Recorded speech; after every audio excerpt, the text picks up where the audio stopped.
Jason Thompson's leather bag hung loosely over his shoulder as he walked down the quiet office hallway. With each step, his expression remained calm, concealing a storm of emotions, disappointment, betrayal, and a simmering satisfaction. He kept his gaze forward, ignoring the curious stares from co-workers lingering in cubicles, as if nothing had changed. At the far end, David Pierce leaned against his office door, his smirk as smug as ever. He muttered a dismissive, "Good riddance," watching Jason's silhouette vanish around the corner. To David, Jason had always been an inconvenience, quiet, capable, but, in his view, out of place in a company run by so-called professionals.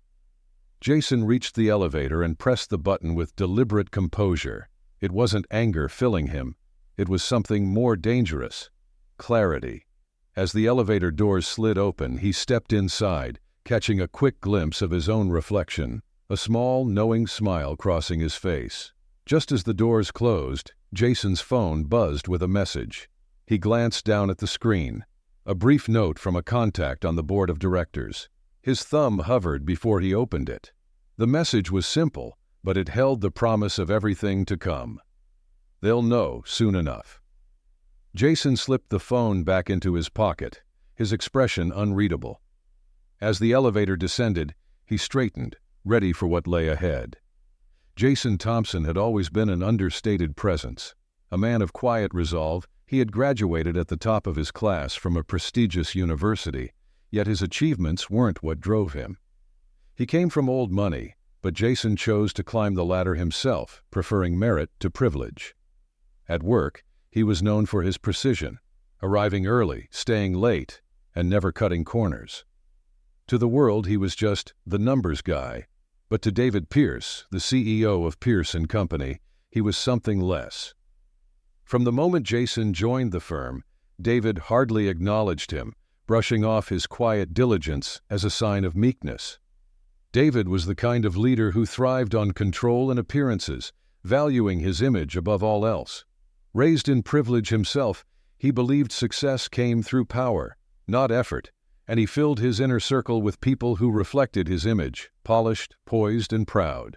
But Jason was different, and David sensed it. The very qualities that made Jason a valuable employee, his unassuming nature, quiet confidence, and humility, were what set him apart from the polished, ambitious faces David was used to. And there was something else David wouldn't admit aloud, but revealed in subtle ways. Jason was black, and it seemed that to David, it made him an outsider from the start. At first, it was minor. David would cut off Jason during meetings, dismiss his ideas, and publicly refer to him by the condescending moniker, numbers guy, ignoring the breadth of Jason's role and contributions. When Jason landed a contract that significantly boosted the company's earnings, David claimed credit, without a second thought, waving off Jason's involvement. "You did well on that project," David told him one day, his tone dripping with condescension. "But don't get too comfortable. Guys like you belong behind the scenes."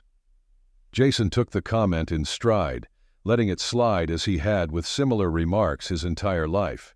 He'd learned long ago to stay focused and patient, knowing full well that he held power in his silence. What David failed to see was that Jason's patience wasn't born of passivity. It was strategic. Over time, David's need to undermine Jason only grew. He began piling unreasonable tasks on him, setting impossible deadlines, and making sure that whatever Jason accomplished went unnoticed. Jason met each challenge without complaint, his quiet resilience only seeming to fuel David's frustration. But Jason's assistant, Emily, noticed the shift. One evening, as they stayed late at the office, she finally voiced her concerns. "You okay, Jason?" she asked, watching him sift through a mountain of reports. "You've been quieter than usual, and David, he's been relentless." Jason managed a small smile. "It's nothing new. People like David, they always think they can keep everyone in their place." Emily shook her head, exasperated. "Still, no one else gets this treatment, and you know it. You're better than this, Jason." Jason looked at her thoughtfully.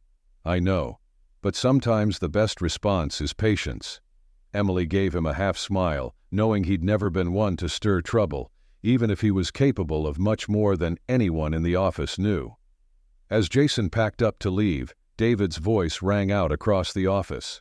"Thompson, in my office. Now." Jason checked the time. 7:30 p.m. Another unreasonable demand, another moment of David's calculated condescension. He made his way to David's office, finding him sitting smugly behind his desk, waiting to deliver yet another impossible task. But as Jason listened, he felt a calm clarity settle over him. He realized, at that moment, that David had no idea who he was dealing with. As he left David's office, Jason's resolve solidified. David might hold the title, but the real game was only beginning, and Jason knew precisely how to play. The following weeks at Pearson Company were a test of endurance for Jason. With each passing day, David seemed more determined to push him, piling unreasonable tasks and assignments on his desk. Long hours, tedious reports, and near-impossible deadlines became routine, yet Jason handled each new demand with quiet determination.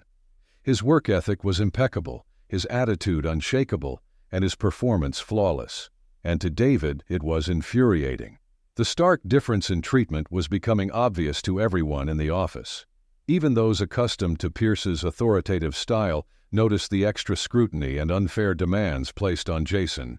It was as if David was determined to push him to his breaking point, to find a chink in the armor of a man who had proven time and again that he could endure. Emily, Jason's assistant, was especially vocal about the unfairness. "This isn't right, Jason," she said one evening, as he worked late yet again, his desk covered with spreadsheets and reports. "He's singling you out, and we both know it." Jason barely looked up, his fingers moving steadily over the keyboard. "It's not the first time someone in his position has done this. It won't be the last." "But he's taking advantage of you. You're doing all the work and he's getting all the credit," she pressed, visibly frustrated. Jason smiled faintly, though his focus remained on the screen. "I'm not doing it for him." "Then who are you doing it for?" Emily's tone softened, her frustration giving way to concern. Jason paused, glancing up at her. "For myself, sometimes it's worth waiting things out." Emily shook her head, sighing. "You're too patient, Jason, but you deserve better than this." He nodded, a quiet acknowledgement of her support. He knew she was right, but he also understood that this wasn't the time to show his hand. For now, he would let David believe he was winning, that Jason was the loyal, silent worker he had always been. David's behavior escalated one afternoon after Jason closed a significant deal for the company. It was one of the most promising projects Pierce & Company had secured in recent years, and Jason had spent weeks meticulously planning, negotiating, and finalizing the terms. On the day of the presentation, he laid out the details with precision, fielding questions from potential clients and demonstrating the project's value. The clients were engaged, nodding along, visibly impressed by his depth of knowledge and the clarity of his pitch. But as soon as the conversation veered toward the closing phase, David interjected. "Thank you, Thompson," he said, cutting Jason off mid-sentence. "We'll handle everything from here." Jason sat back in his chair, his expression unreadable.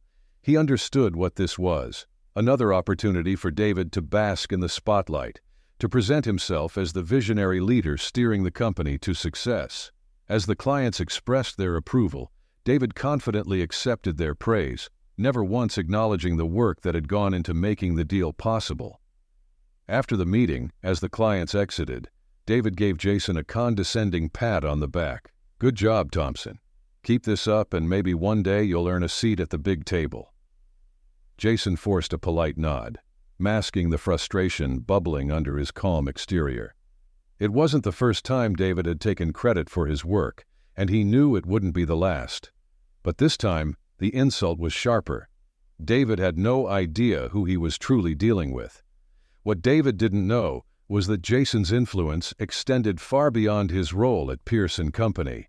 His family's investments reached across several industries, including this one. Jason himself sat on advisory boards for multiple firms, wielding a level of power that most in the office could scarcely imagine. But he had chosen to work quietly, to observe the inner workings of a corporation from the ground up. His intent was to experience what most employees did every day, to understand the nuances of a role he could have easily bypassed. What he hadn't expected was the depths to which people like David would sink. As the weeks dragged on, David's behavior became increasingly blatant.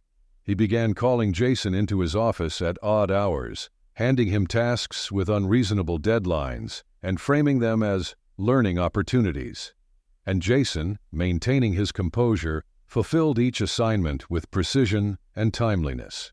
His quiet resilience only served to infuriate David, who seemed to thrive on control, relishing every moment he could wield his authority. One rainy evening, as Jason was preparing to leave, David's voice boomed across the office. "Thompson, my office, now." Jason glanced at the clock, 8 p.m. He gathered his things and made his way to David's office, aware that this would be another of David's power plays. "Thompson," David began, not looking up from the papers scattered across his desk. "We're behind on projections for the new client, and I need them reworked by tomorrow morning." Jason raised an eyebrow. "That's not realistic," he replied calmly, meeting David's gaze. David's expression didn't waver. "Then make it realistic," he said coldly. "If you can't meet expectations, perhaps we need to reconsider if this is the right place for you." Jason held his gaze unflinching. "Understood." David leaned back, a smug smile on his face. "Good. I like your attitude, Thompson. Keep it up." Without another word, Jason turned and left, his face betraying no emotion. But inside, a decision was forming, solidifying with each step he took back to his desk. This was no longer a matter of enduring mistreatment. This was a game of control, one that he had grown tired of playing.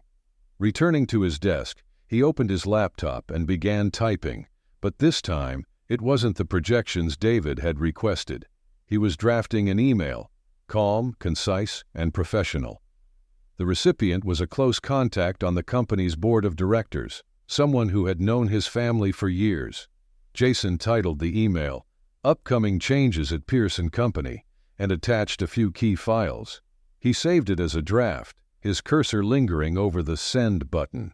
He would wait. Timing was everything, and he wanted to be certain the message landed when it would make the greatest impact. The next morning, David strutted into the office, his confidence unshaken. He expected Jason to hand him the updated projections, to fall in line like the obedient employee he assumed him to be. But when Jason handed him the report, David's face twisted in confusion. "This isn't what I asked for," David said, flipping through the pages. Jason met his gaze evenly. "It's what you need." David's eyes narrowed. "Watch yourself, Thompson. You're not irreplaceable."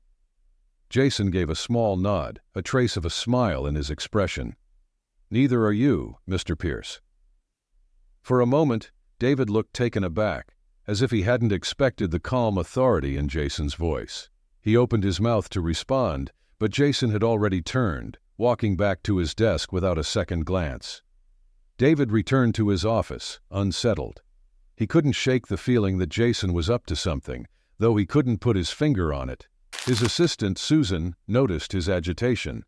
"Everything okay, Mr. Pierce?" she asked, glancing at him with concern.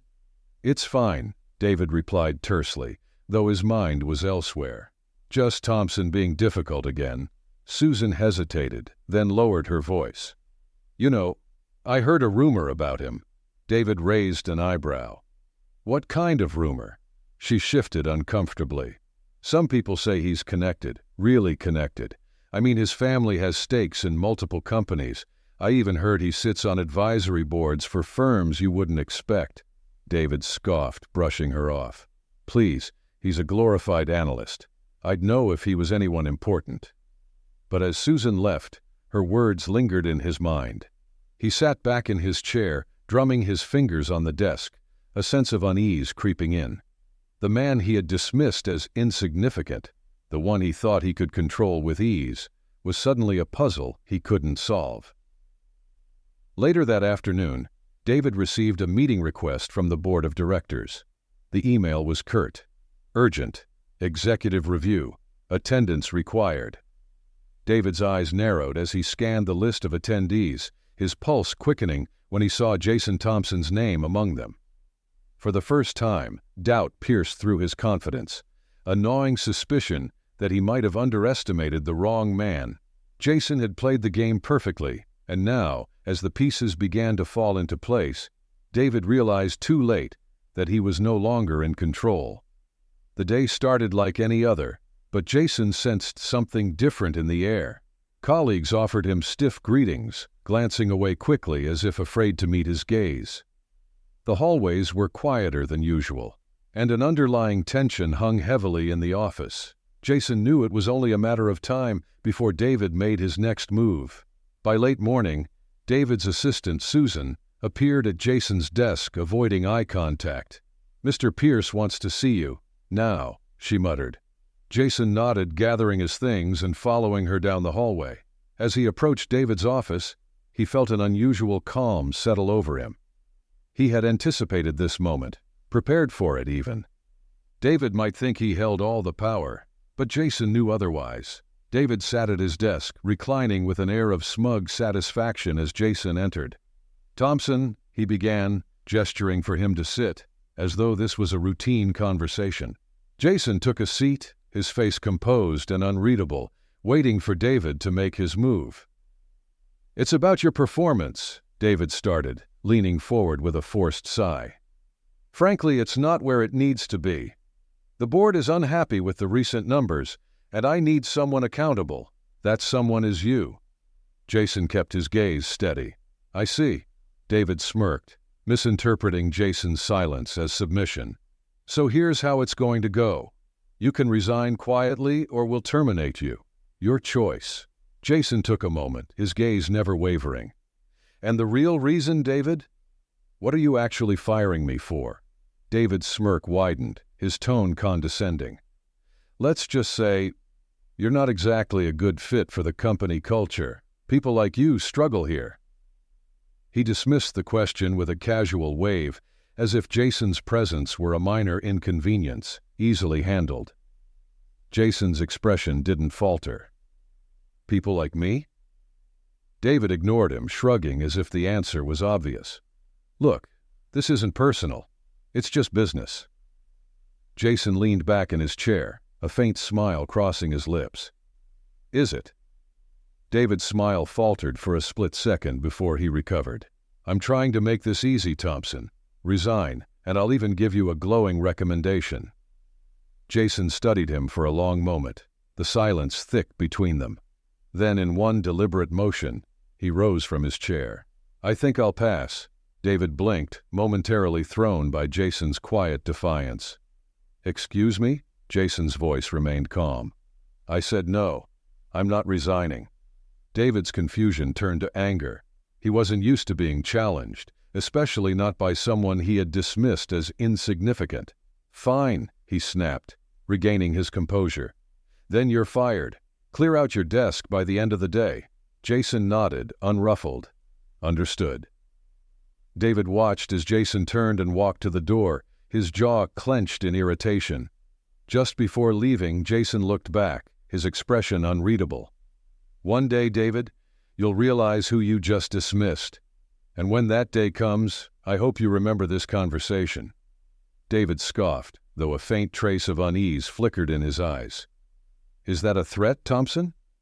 Jason's smile was devoid of warmth. "No, David. Just a promise." With that, he walked out, leaving David staring after him, torn between anger and a rising sense of doubt. Jason's calm, unflinching demeanor had shaken him, though he wouldn't admit it. Back at his desk, Jason methodically packed his belongings into a small box, indifferent to the whispers that followed him across the office. His colleagues exchanged glances, some of sympathy, others of surprise. Emily approached him cautiously, her voice barely above a whisper. "Jason, did he really fire you?" Jason nodded, slipping a few files into the box. "Yes." "Are you going to fight it?" she pressed, her voice tinged with disbelief. "No need." He gave her a reassuring smile, noting the confusion in her eyes. As he finished packing, his phone buzzed in his pocket. He glanced down at the screen. A message from the board chairman. "We'll take it from here." Jason allowed himself a small smile, slipping the phone back into his pocket. Everything was falling into place. Meanwhile, in his office, David paced back and forth, trying to shake off the sense of unease that had settled over him. Something about Jason's reaction had unnerved him, though he couldn't put his finger on why. He dismissed it as irrelevant. Jason was just another employee, and he was rid of him now. Yet the nagging feeling persisted. David's assistant, Susan, knocked softly on the door, peeking in hesitantly. "Mr. Pierce, everything all right?" "Of course," David replied, brushing her off. "Just another day, just another employee." Susan hesitated, her gaze shifting. "Actually, there's something I think you should know." David glanced at her, frowning. "Go on?" She closed the door, lowering her voice. "There are rumors going around the office about Jason. People are saying, well, that he's not just a regular employee. Some say he's connected." David snorted, rolling his eyes. "Connected? Please, he's just a glorified analyst. I'd know if he was anyone important." Susan shrugged, glancing back uneasily. "Maybe, but they're saying his family has investments in multiple industries, even in some of our partner companies." David waved her off. "Office gossip, nothing more." But as Susan left, a hint of doubt crept into his mind. It was probably nonsense, yet the words lingered. For the first time, David wondered if he might have overlooked something about Jason, something important. The afternoon dragged on, and David tried to focus on his work, but his thoughts kept drifting back to Jason. The calmness in his voice, the way he'd spoken as if he knew something David didn't, it didn't add up. His phone buzzed with a new email. Urgent, executive review meeting. David's brow furrowed as he opened the email. The meeting was scheduled for the following day, and the list of attendees included the board of directors and Jason Thompson. He stared at the screen, disbelief flooding through him. Why would Jason be involved in a high-level board meeting? Susan entered his office with a small envelope in hand. "This came for you," she said, placing it on his desk. David opened the envelope, finding a single sheet of paper inside with a brief message. "Some exits are just the beginning." His blood ran cold as he read the note, his mind racing. It was unsigned, but he had a sinking suspicion about its author. Tossing the note aside, he tried to shake off the unease, convincing himself it was nothing. But the creeping sense of dread only grew. Later that afternoon, David received a phone call from a longtime industry acquaintance. "Pierce," the voice on the other end said, "is it true you fired Jason Thompson?" "Yes," David replied, annoyance tinging his voice. "Why do you ask?" The executive let out a low whistle. "Do you even know who he is?" David scoffed. "He's an analyst, that's all." "Right," the executive replied with disbelief.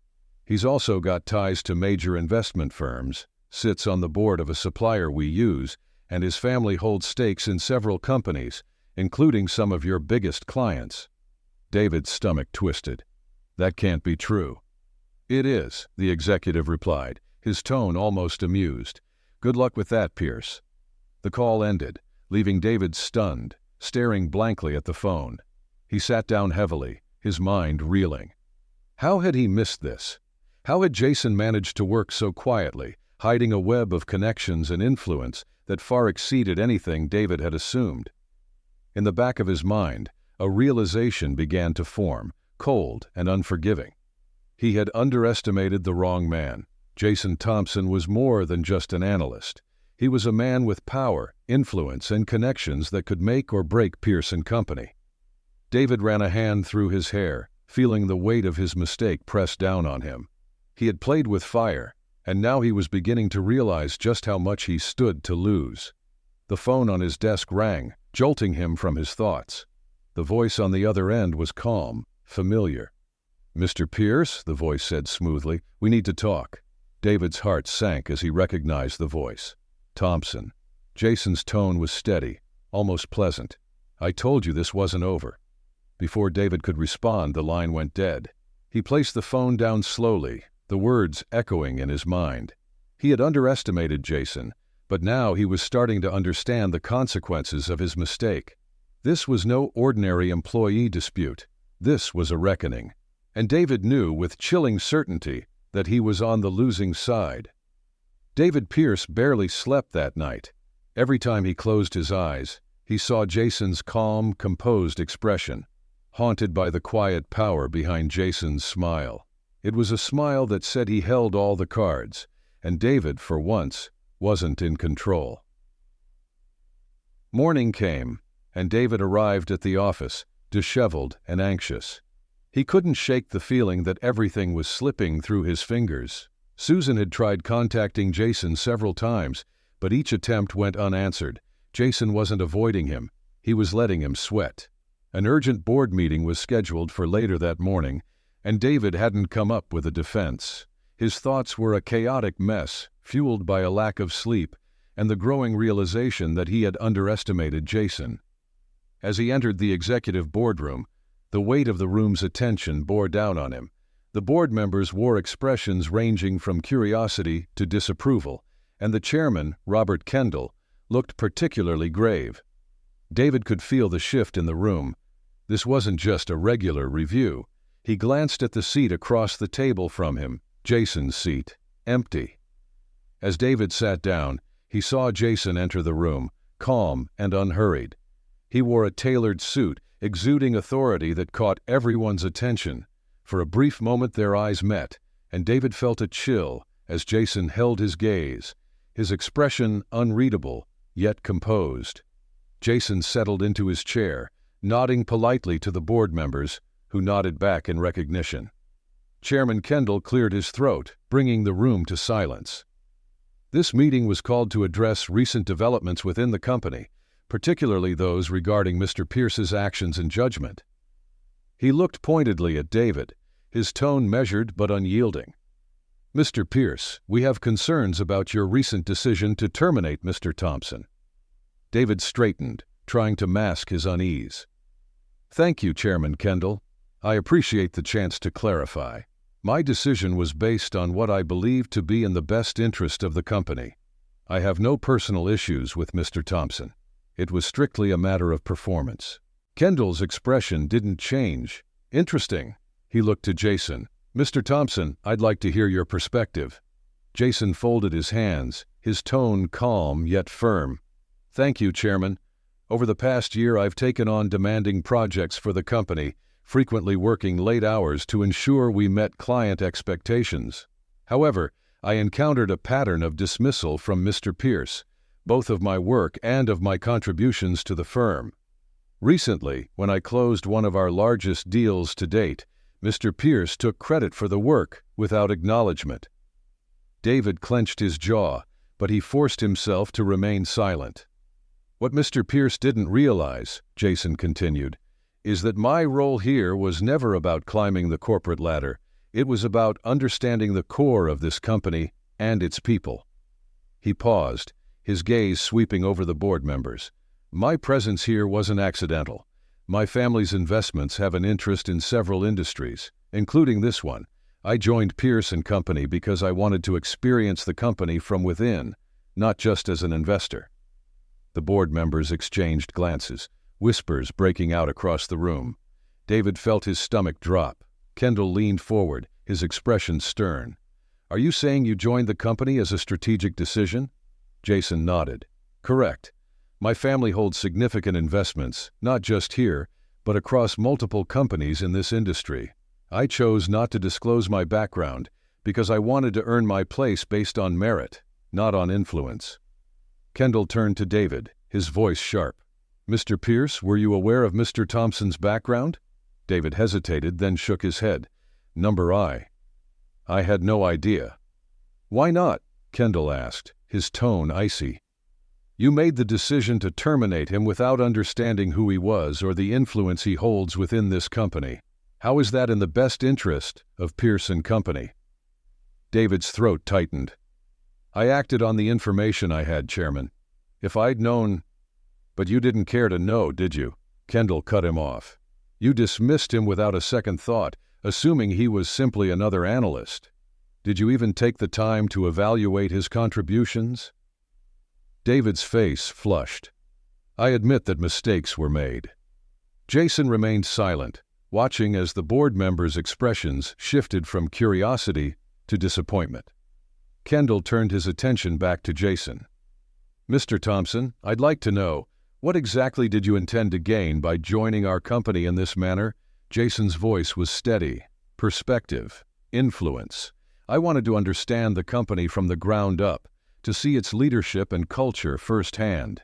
He glanced at David. I learned that true leadership isn't about position or title. It's about integrity, about treating people with respect. Kendall leaned back, nodding thoughtfully. Well said. He looked at David, his gaze hardening. Mr. Pierce, it's clear that your leadership style has compromised not only our relationships, but our reputation as well. David's palms were sweating, his mind scrambling for a defense. With respect, Chairman, I always acted with the company's best interests in mind. I may have been unaware of Mr. Thompson's connections, but that doesn't change the fact that I've led Pierce & Company to success. Success? Kendall's voice was laced with skepticism. We received complaints from several clients who found your handling of the last contract to be unprofessional and, quite frankly, dismissive. Meanwhile, Mr. Thompson had cultivated those relationships. Your failure to recognize his contribution jeopardized those contracts. David's stomach twisted. The very success he claimed had been tainted by his own oversight. The boardroom was silent as Kendall addressed the group. It is the board's decision that, effective immediately, we initiate a formal review of Mr. Pierce's leadership and conduct a thorough investigation of this incident. David's heart pounded. Chairman, please, this is unnecessary. I can resolve this matter privately. Jason's gaze remained unwavering. It's not about privacy, David. It's about accountability. Kendall nodded. Precisely. Mr. Pierce, your actions and lack of judgment have forced our hand. We'll be deciding on your future here based on the findings of our investigation. David's face paled. You're considering firing me? The chairman's expression was cold. We're considering all options, Mr. Pierce.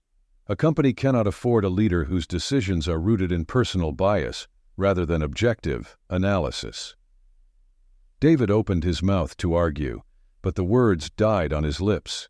He felt the weight of their judgment, realizing, with a sinking dread, that his fate was no longer in his hands. He glanced at Jason, who had remained composed throughout the entire exchange, showing neither triumph nor anger, only quiet satisfaction. As the meeting drew to a close, Kendall stood, addressing the board members.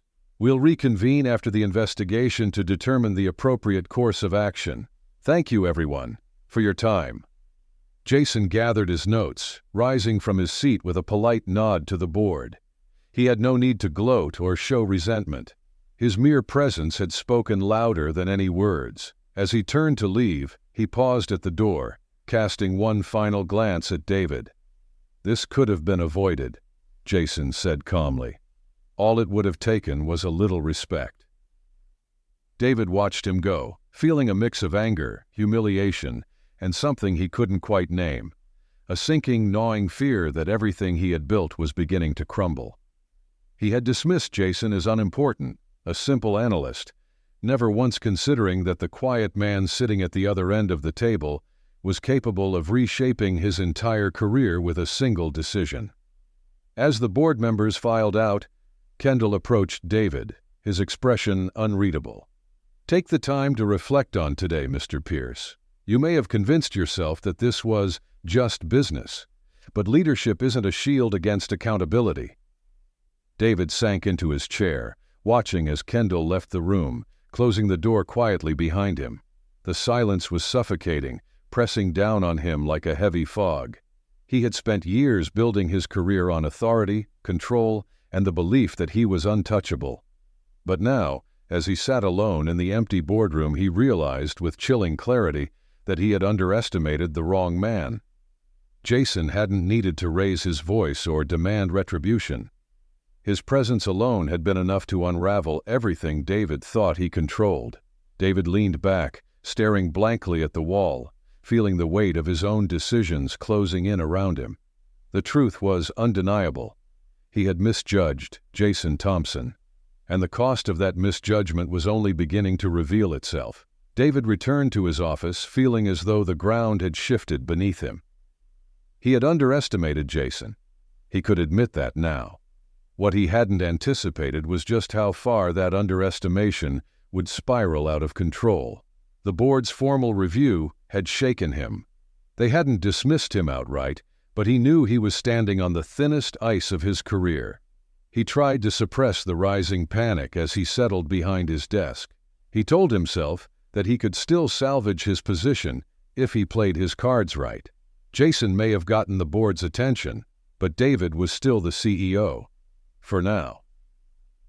Later that afternoon, Susan entered his office with a wary expression, carrying a stack of folders. "Mr. Pierce, these are the documents the board requested.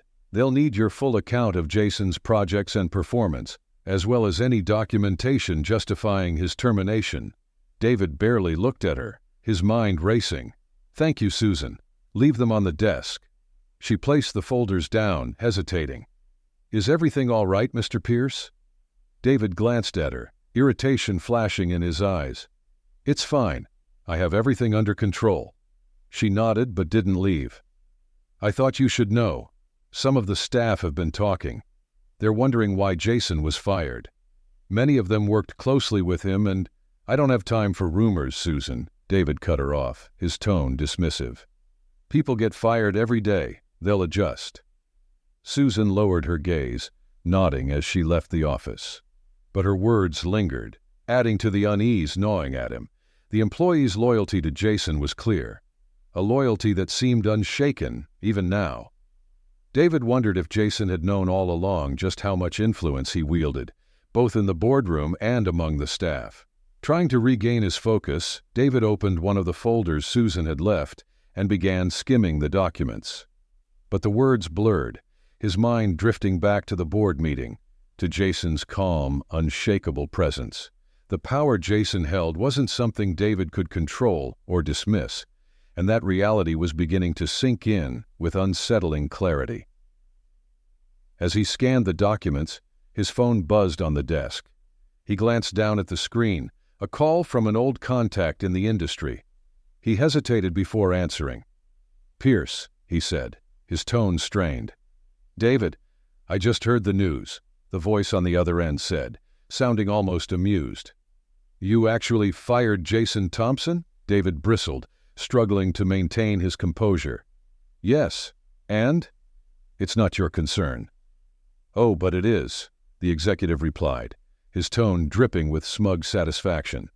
"You realize who he is, don't you? His family practically controls half of your client base.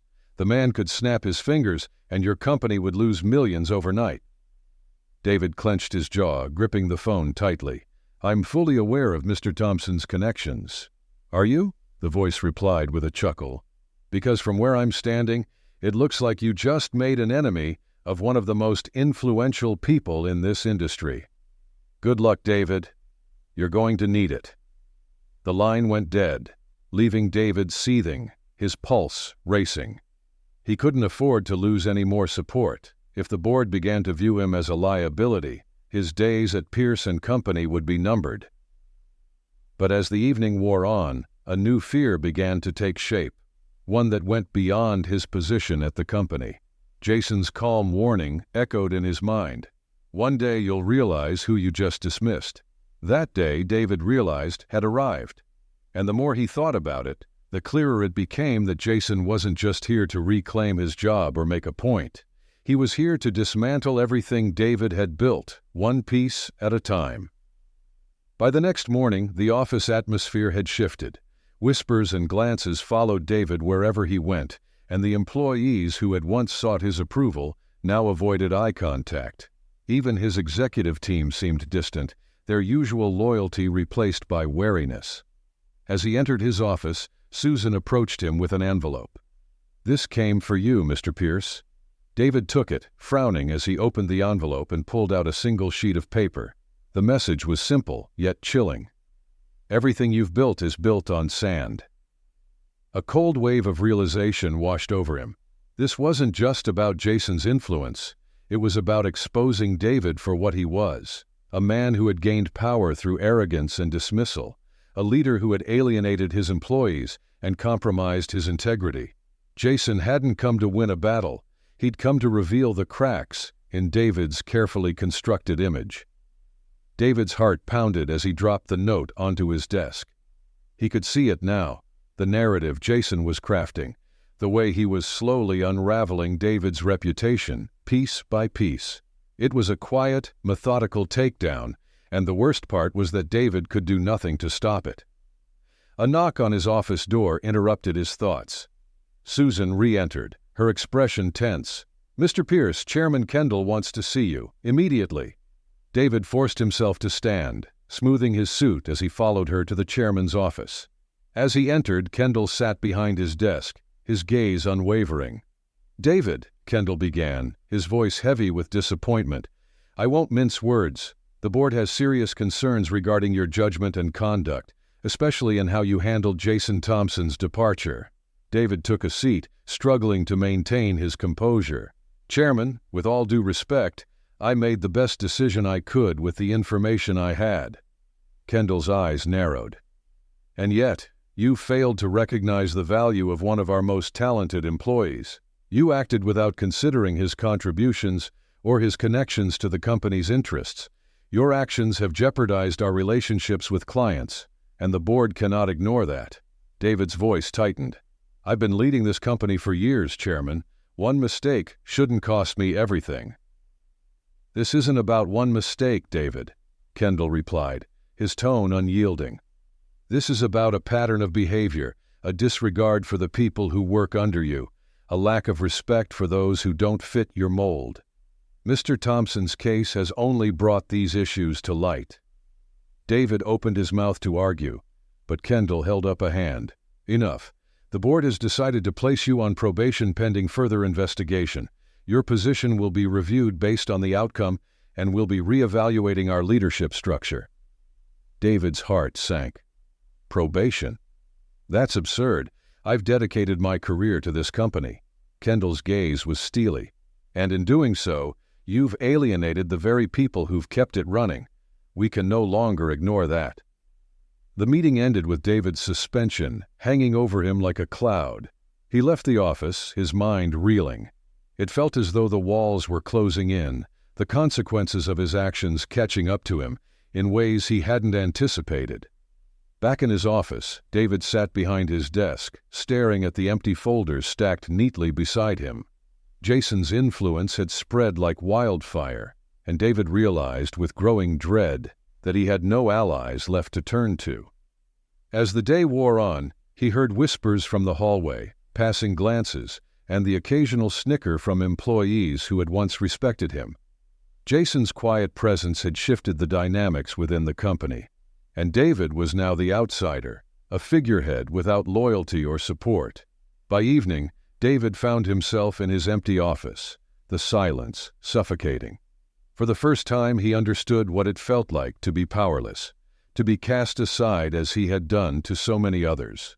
And he realized, too late, that Jason had achieved exactly what he had set out to do, to reveal the truth about David's leadership and expose the flaws that had always been there, hidden beneath the surface. As the sun set, casting long shadows across his office, David leaned back in his chair, staring at the ceiling. He had spent years building an empire on control and arrogance, dismissing those he deemed unworthy, never once considering the consequences. And now, as he sat alone, he understood the price of that arrogance. Jason's message had been clear from the beginning. This wasn't just about revenge. It was about justice. It was about holding people accountable, about showing that no one, not even David Pierce, was untouchable. David closed his eyes, the weight of his own choices pressing down on him. He had underestimated Jason, but now he understood the full extent of that misjudgment. This wasn't just a lesson in humility, it was a reckoning, one that would leave him questioning everything he had believed about power, respect, and leadership. And as the last rays of sunlight faded from his office, David knew one thing with absolute certainty: he was no longer in control. David stared at his office door as if expecting someone to come through and reassure him that everything was fine. But there was only silence. For years, he'd commanded the unwavering respect of his employees and the board. Now that loyalty felt distant, replaced by suspicion, doubt, and most unsettlingly, contempt. He could sense it in the quick glances, the subtle smirks, the whispers that followed him like a shadow. He tried to convince himself that this was temporary, that he could regain control if he just waited for the dust to settle. But he couldn't ignore the gnawing reality. Jason had turned the tide effortlessly, without so much as raising his voice or asserting himself openly. By midday, his isolation had become tangible. Former allies within the executive team avoided him, and some even ignored his emails. Meetings he'd once dominated were now marked by a restrained formality, with people hesitating to voice their opinions under his scrutiny. There was no warmth left in the interactions, only cold civility. Even Susan, his assistant, seemed more distant, her once reliable loyalty slipping away, replaced by what looked like quiet doubt. A faint knock interrupted his thoughts, and Susan stepped in, her expression cautious. "Mr. Pierce, you have a message from the board. They've called for a meeting tomorrow to continue the review." David forced himself to nod, maintaining his composure. "Thank you, Susan. That'll be all." She hesitated as if weighing her words. "David, is there anything you want me to do?" He looked up, searching her face for any hint of loyalty, any sign of the steadfast assistant he'd relied on for years. But her gaze was unreadable, and he felt a pang of frustration and defeat. "No, Susan, just let me know if anything changes." She nodded and left, the door clicking shut with a finality that seemed to underscore the gulf growing between him and everyone else in the company. As David sat alone, he wondered how Jason had managed to orchestrate such a quiet, insidious form of isolation. It was almost as if the company had turned against him overnight, and he had no idea how to reclaim his place within it. Later that afternoon, David received a call from an old friend, a contact from a client company that had been one of Pierce & Company's most valued partners. Relieved, he answered, hoping to find some semblance of normalcy. "David," the man began, his voice clipped and distant, "I just had a conversation with Jason Thompson." "I assume you know who I'm talking about?" David's heart sank. "Of course, but—" "Let me save you the trouble. Jason informed us of your recent decisions, and frankly, we're concerned. We expected better from Pierce & Company, particularly in how you handle key employees. He has a reputation across the industry, you know, one of integrity, respect." David clenched the phone, his voice tight. "I assure you, I acted in the company's best interests." There was a pause, and then the man's tone turned sharp. "The industry is watching, David. And from where we're standing, it doesn't look good. I think it's best we consider other partnerships moving forward." The call ended, leaving David in stunned silence. He set the phone down, realizing just how far Jason's influence reached. Losing this client was a major blow, not just financially, but to the company's reputation. And worse, he knew this was only the beginning. Jason was quietly undermining his relationships, unraveling the connections David had spent years building. By the time he left the office that evening, David felt a heavy sense of dread. He could see the change in the employees' expressions as he walked past, could feel the cold distance that separated him from the very company he had once commanded. The next morning, David arrived early for the board meeting, hoping to gather himself before facing them.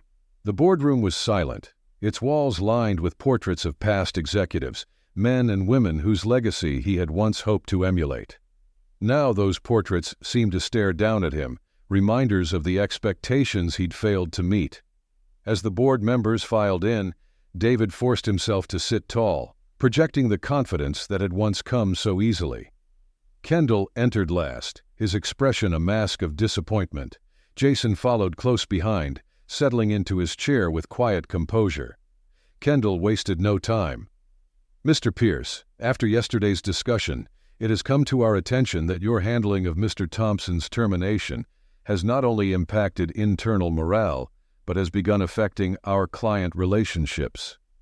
David swallowed, feeling the weight of their scrutiny.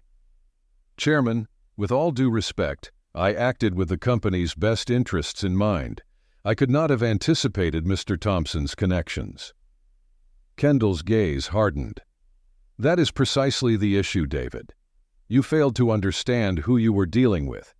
You acted rashly, dismissing Mr. Thompson without regard for his contributions or his influence. In doing so, you put this company's reputation at risk. David opened his mouth to defend himself, but Kendall held up a hand. Enough. The board has made its decision. Effective immediately, we will be suspending you from your position as CEO pending the outcome of our review. The words hit David like a physical blow. Suspended? Chairman, please. Our decision is final, Kendall said, his voice unyielding.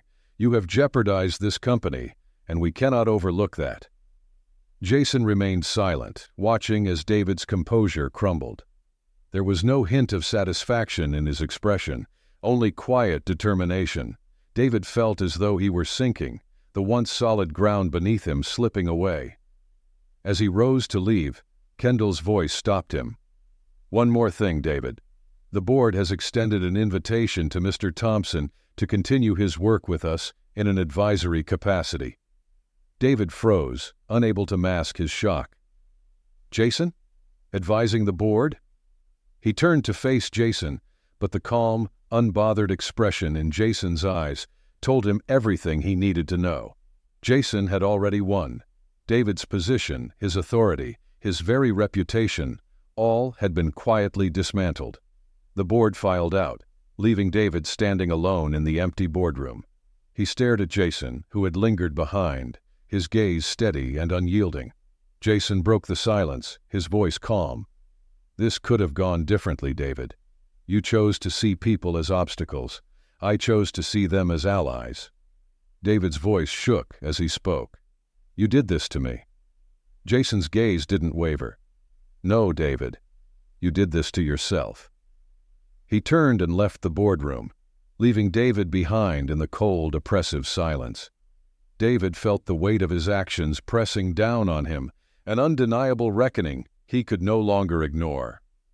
The authority he had wielded so ruthlessly had evaporated, leaving him with nothing but the hollow realization that he had lost everything, not because of Jason, but because of his own arrogance.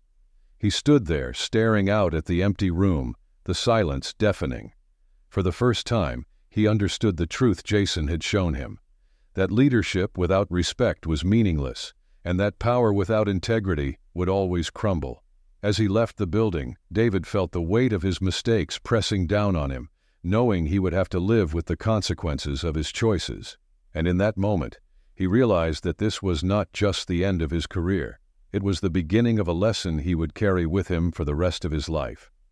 David's days following the suspension were marked by a hollow, oppressive silence. Every morning, he woke up early, his instincts honed by years of corporate routine. Yet each day he was reminded that his office no longer awaited him, that his title no longer held any power. He was a man unmoored, his purpose ripped away by his own arrogance and disregard. He avoided calls from former colleagues, some out of embarrassment, others out of resentment. His suspension had hit the industry like a shockwave, spreading through networks of executives and partners, becoming a topic of hushed conversations in meetings and casual lunches. For years, he'd been the one they looked to for guidance, control, and leadership. Now he was nothing more than a cautionary tale, a symbol of how power, when misused, could collapse like a house of cards. To escape the weight of his isolation, David found himself returning to the company's neighborhood, slipping into nearby coffee shops just to be close to the office. He would sit by the window, sipping coffee and watching employees he recognized from a distance. He saw their faces, familiar yet distant, all of them moving on as if he had never been part of their world. One morning, as he watched from his usual spot, he spotted Jason walking into the building. He seemed to command the room with a quiet authority, the kind David had always tried to project but never fully achieved. Jason had a way of making people feel seen, respected, qualities David had once dismissed as soft or unnecessary. Now he understood the weight of those qualities, the intangible influence they carried. After Jason disappeared inside, David remained at his table, staring into his coffee, grappling with the profound emptiness that had settled within him. He had built his career on control, on keeping others in line, but now he was the one left out, the one standing in the cold while others thrived. Days turned into weeks, and David's isolation only deepened. His social circle had dwindled, his industry contacts distant or evasive.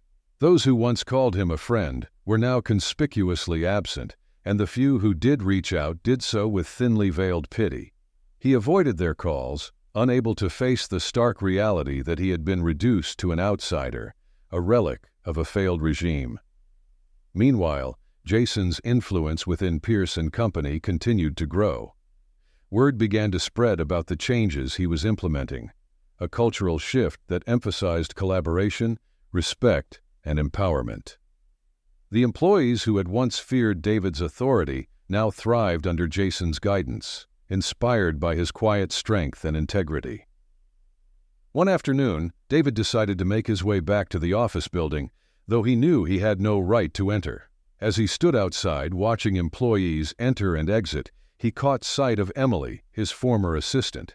She was walking with a group of colleagues, laughing and animated in a way he had rarely seen before. She seemed lighter, free from the tension that had marked her every interaction with him. David's chest tightened. He wanted to approach her, to explain, to apologize, yet he knew that anything he said would be hollow, meaningless. She no longer belonged to his world, and he had no claim to hers. He turned away, the realization cutting deep. In the following weeks, news of Jason's initiatives continued to spread through industry channels. Clients who had once been cautious were now enthusiastic, impressed by the fresh energy and respect that had taken root at Pierce & Company.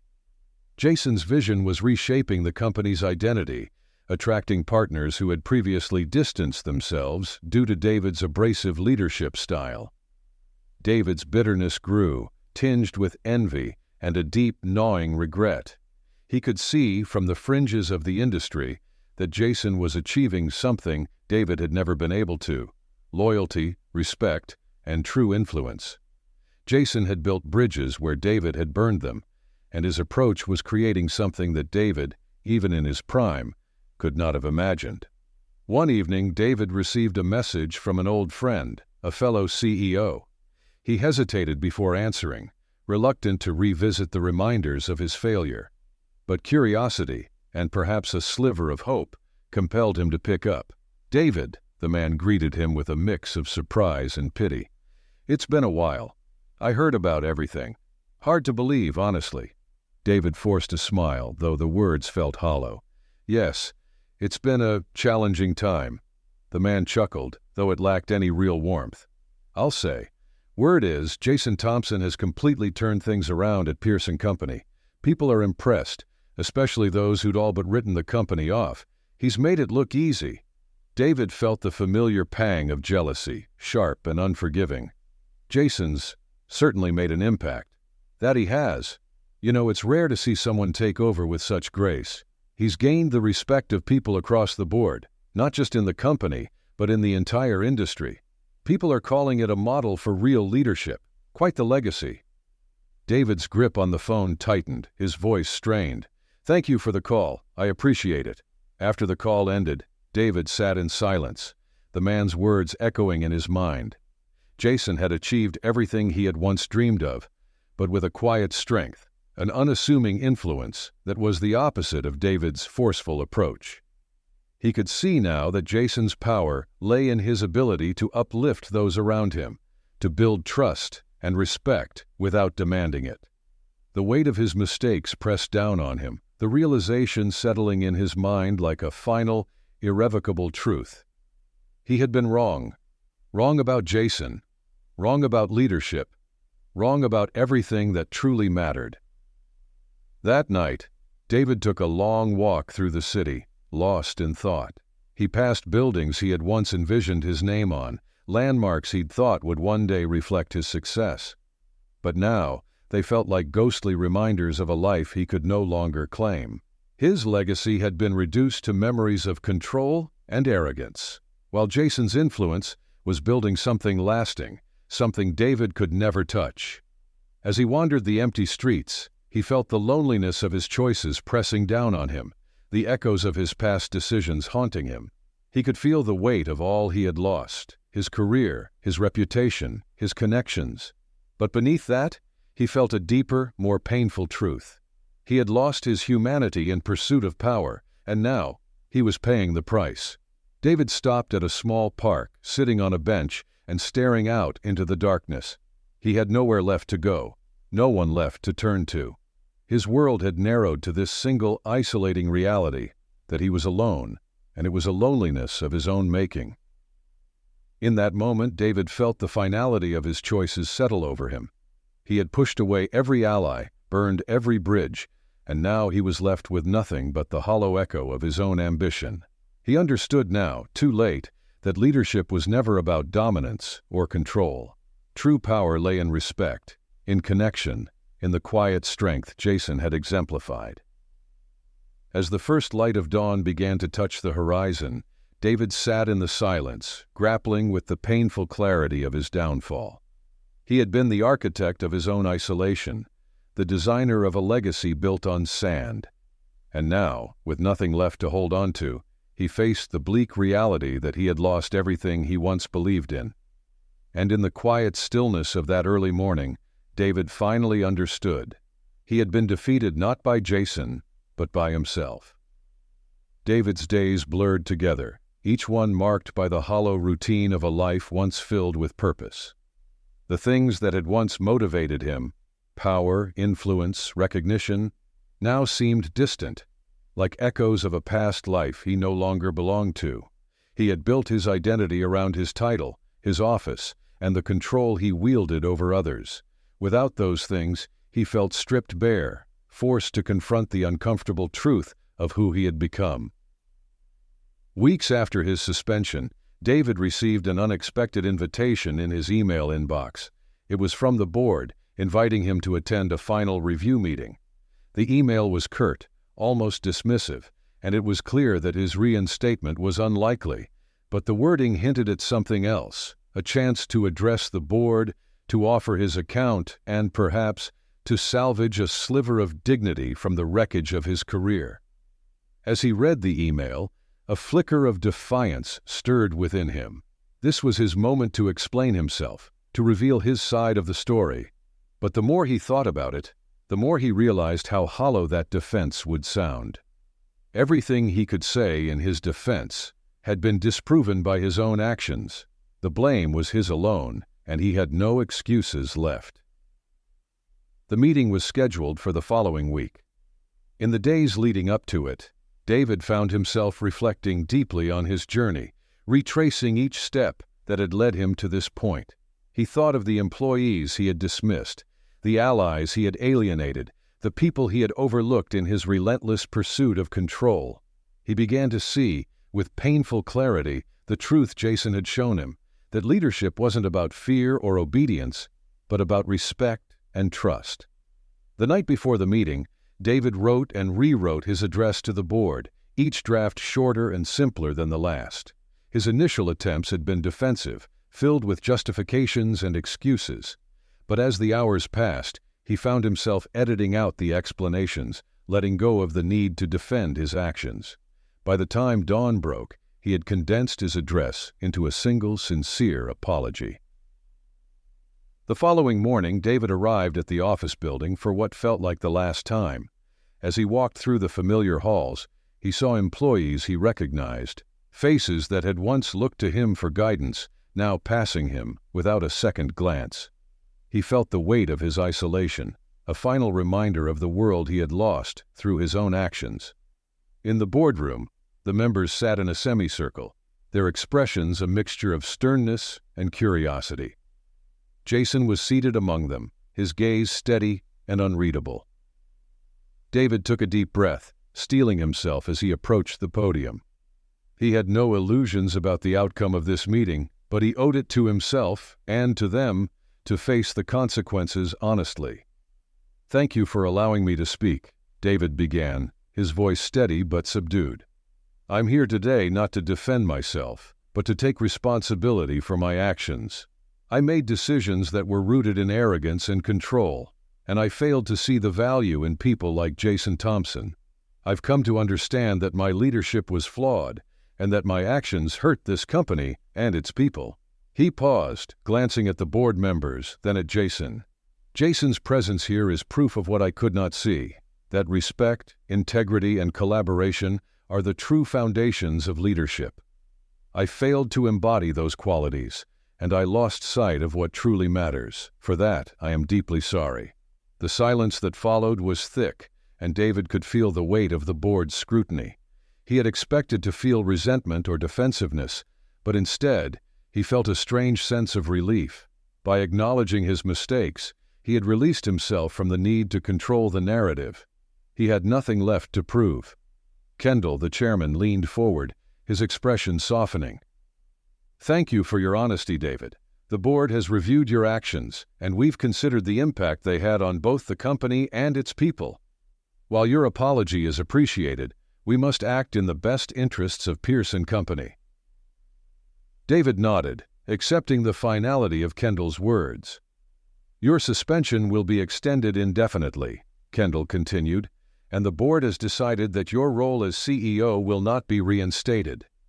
We believe that Jason's leadership embodies the qualities we want to see in this company, and he will be stepping into an expanded advisory role to help guide us forward." David felt a pang of regret, but he forced himself to meet Kendall's gaze, nodding his understanding. He had known this was coming, he had prepared for it. But hearing the decision spoken aloud felt like the closing of a chapter he wasn't ready to let go. Kendall cleared his throat, his tone softening slightly. "David, you've been a part of this company for many years, and your contributions aren't without merit. The board has agreed to offer you a consultancy position, should you wish to continue working with us in a limited capacity." David blinked, taken aback by the offer. It wasn't what he had hoped for, but it was more than he deserved. The consultancy role would be modest, a far cry from the authority he had once wielded, but it would allow him to stay connected to the company in some capacity. It was a chance, however small, to rebuild his reputation from the ground up. He glanced at Jason, who met his gaze with a nod, a gesture that felt almost like forgiveness. David felt a glimmer of hope, a faint tentative light in the darkness of his failure. "Thank you," he said, his voice barely above a whisper. "I would be honored to accept the consultancy." Kendall nodded, a small smile of approval breaking through his stern exterior. "Very well. We'll work out the details in the coming days. For now, I hope you'll take this time to reflect and consider what kind of leader you want to become." The meeting concluded, and the board members filed out, leaving David and Jason alone in the room. David felt an overwhelming urge to thank Jason, to express the gratitude and respect he had once been too proud to offer. But the words caught in his throat, tangled with the lingering shame of his past mistakes. Jason approached him, extending a hand. "David," he said, his tone respectful yet firm, "thank you for your honesty today. It takes courage to admit when you're wrong." David shook his hand, feeling a strange sense of closure in the gesture. "Jason, I don't know what to say. I was wrong about everything." Jason's expression softened, a faint smile tugging at the corner of his mouth. "What matters is that you've learned. Leadership isn't about being perfect. It's about growth, about being willing to change." David nodded, the words settling over him like a balm. He realized with a mix of regret and relief that Jason's quiet wisdom had been there all along, waiting for him to see it. And now, as he faced the uncertain road ahead, he knew that his journey was far from over. It had only just begun, and this time he would walk it with humility and respect. As he left the boardroom, David felt a newfound clarity, a sense of purpose that transcended titles and power. He had been given a second chance, however small, and he was determined to make it count. He would rebuild his legacy, not through dominance or control, but through respect and integrity. The sun was setting as he stepped out of the building, casting a warm glow over the city. David took a deep breath, feeling the weight of his mistakes begin to lift. He knew he had a long road ahead, but for the first time, he felt ready to face it, to rebuild not just his career, but himself. And as he walked away from the company he had once ruled, he left behind not a fallen CEO, but a man who had finally understood the true meaning of leadership. David's first days in his new consultancy role were humbling, to say the least. His previous office had been spacious, adorned with luxurious furniture and a view that overlooked the city skyline. Now he worked from a modest desk in a shared office, surrounded by people he had barely noticed during his years as CEO. He was no longer at the center of decisions. Instead, he was a peripheral figure, there to advise but with no power to dictate. At first, the contrast was jarring, almost painful. David found himself hesitating before speaking, aware that his opinions no longer carried the weight they once did. In meetings, he noticed the employees' wary glances, the careful way they spoke around him, as though they weren't quite sure what to make of his new role. But over time, he began to see it for what it was, a fresh start, a chance to learn from those he had once overlooked. One afternoon, as he was preparing notes for a meeting, Emily, his former assistant, walked into the room. She gave him a polite nod, her expression neutral, but there was a warmth in her eyes that hadn't been there before. "David," she greeted him, her voice softer than he remembered. "Emily," he replied, managing a small smile. I'm glad to see you." She paused, then took a seat across from him. "I wanted to talk to you," she began, choosing her words carefully. "When I heard you'd accepted the consultancy, I was surprised. Most people would have walked away." David nodded, understanding the unspoken sentiment. "I didn't want to run from this, Emily. I've made mistakes, serious ones, and I know I have a lot to learn. I thought, maybe this was my chance to do things differently." Emily studied him for a moment, then nodded. "Well, I'm glad you stayed. The company is changing, but I think it's a good change. And I think you being here, willing to learn, that means a lot." Her words filled David with a sense of relief he hadn't expected. He had spent so long dismissing the insights of those around him, assuming his authority was all he needed to lead. Now, he could see the value in humility, in listening, in accepting the lessons that others had to offer. It was a lesson Jason had tried to show him in his own quiet way, and now David was finally ready to receive it. In the following weeks, David made a conscious effort to reconnect with the people he had once dismissed. He sought out conversations with employees in various departments, asking questions, listening to their concerns, and offering his support where he could. At first, his efforts were met with cautious politeness, as though they were waiting for him to slip back into his old ways. But as time passed, he noticed a subtle shift in their interactions. People began to warm up to him, sharing their ideas and asking for his perspective, not out of obligation, but out of genuine interest. One day, during a team meeting, David found himself sitting beside Jason. The meeting was focused on a new project initiative, one that emphasized transparency and collaboration across departments. As Jason spoke, outlining the project's goals, David felt a surge of admiration for the clarity and respect Jason commanded. Jason's leadership style was everything David's had failed to be: genuine, considerate, and driven by a commitment to the company's collective success. When the meeting concluded, David turned to Jason, his voice filled with gratitude. "Thank you, Jason, for everything. I know I've said it before, but I mean it." Jason smiled, his expression warm. "I know, David, and for what it's worth, I appreciate the work you're putting in now. It takes courage to stay and rebuild, especially when it would have been easier to walk away." David felt a swell of humility, recognizing the truth in Jason's words. He had chosen to stay, to face his mistakes, and though the road ahead was long, he knew it was the right one. For the first time, he felt the weight of his past actions lift, replaced by a quiet resolve to make amends, to rebuild not just his reputation, but his character. As David's consultancy role continued, he found himself genuinely enjoying the work, unburdened by the pressures of control and authority.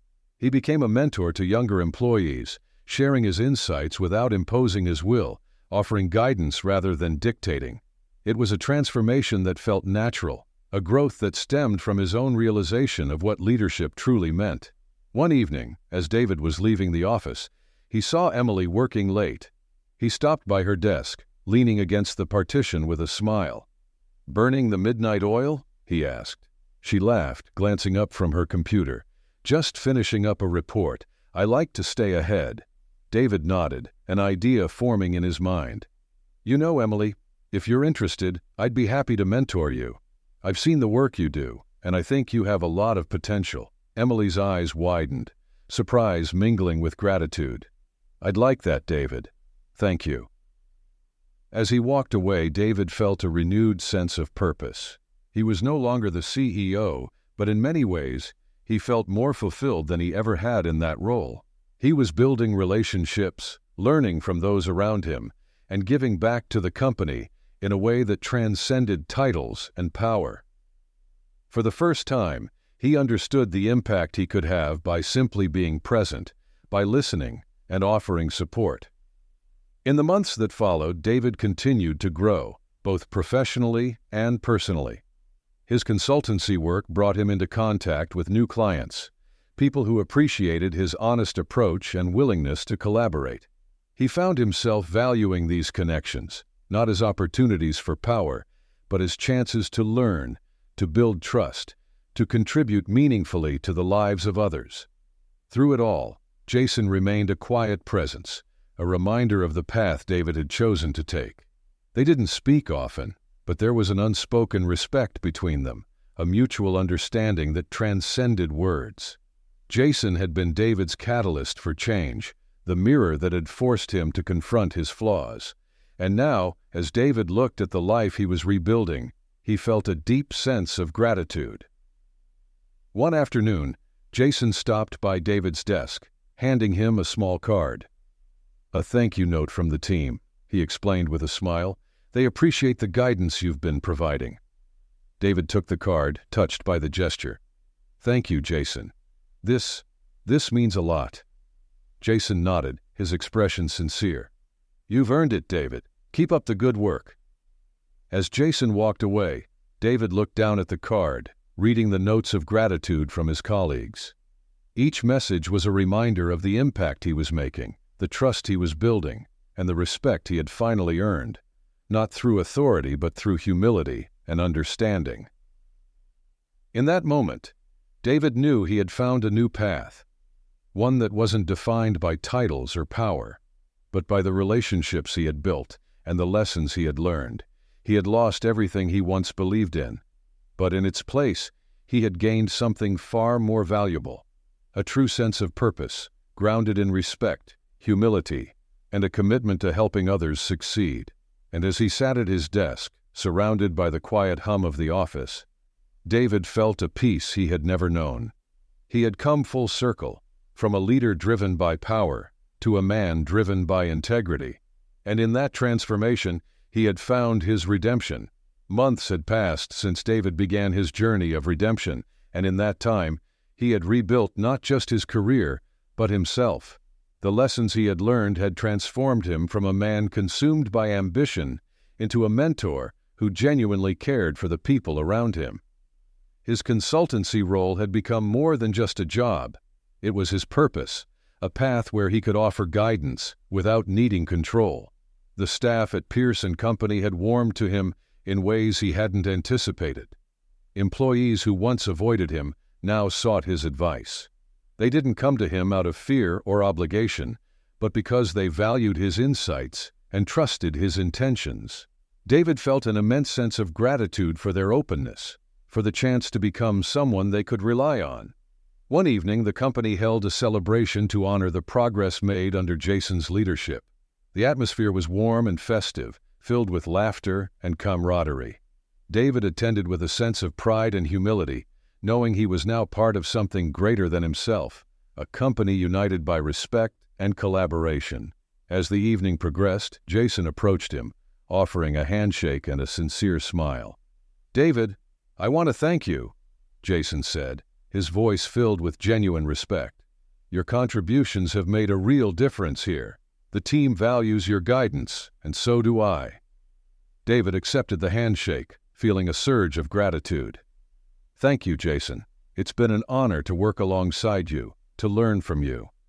I see now what I missed all those years, what leadership really means." Jason's smile deepened, a glimmer of satisfaction in his eyes. "It's never too late to learn, David, and I'm glad you chose to stay. The changes you've made, they speak for themselves." As they stood there, surrounded by colleagues who had once been strangers, David felt a profound sense of fulfillment. He had spent so many years focused on his own ambition, but now he saw the joy that came from lifting others up, from contributing to something larger than himself. Throughout the evening, employees approached David, sharing stories of how his mentorship had impacted their lives, their careers. Each story reinforced the depth of his transformation, reminding him that he had found his place, not as a CEO or an authority figure, but as a guide, a supporter, and a friend. Toward the end of the evening, Emily joined him, holding a glass of champagne. "I have to say, David, you're a completely different person than the one I first worked for." David chuckled, raising his glass in a modest toast. "Thank you, Emily. That means a lot coming from you. I couldn't have made this change without people like you, or without Jason." Emily smiled, her expression warm. "Well, we're lucky to have you here. I can see now why Jason believed in you, even when you didn't believe in yourself." David felt a pang of emotion at her words, a bittersweet reminder of the man he had once been and the journey that had brought him here. He realized that Jason's quiet support had been there all along, a steady presence guiding him toward the leader he was always meant to become. As the celebration came to a close, David found himself standing alone by the window, looking out at the city. It was the same city he had once viewed from his corner office, but now the perspective felt entirely different. He no longer saw it as a landscape to conquer or control. Instead, he saw it as a community, a world filled with people who needed guidance, support, and respect. In that moment, David understood the true meaning of success, not as power or prestige, but as the impact one had on others. He had once believed that leadership was about command and authority, but he now knew it was about lifting others up, about creating a legacy that transcended titles.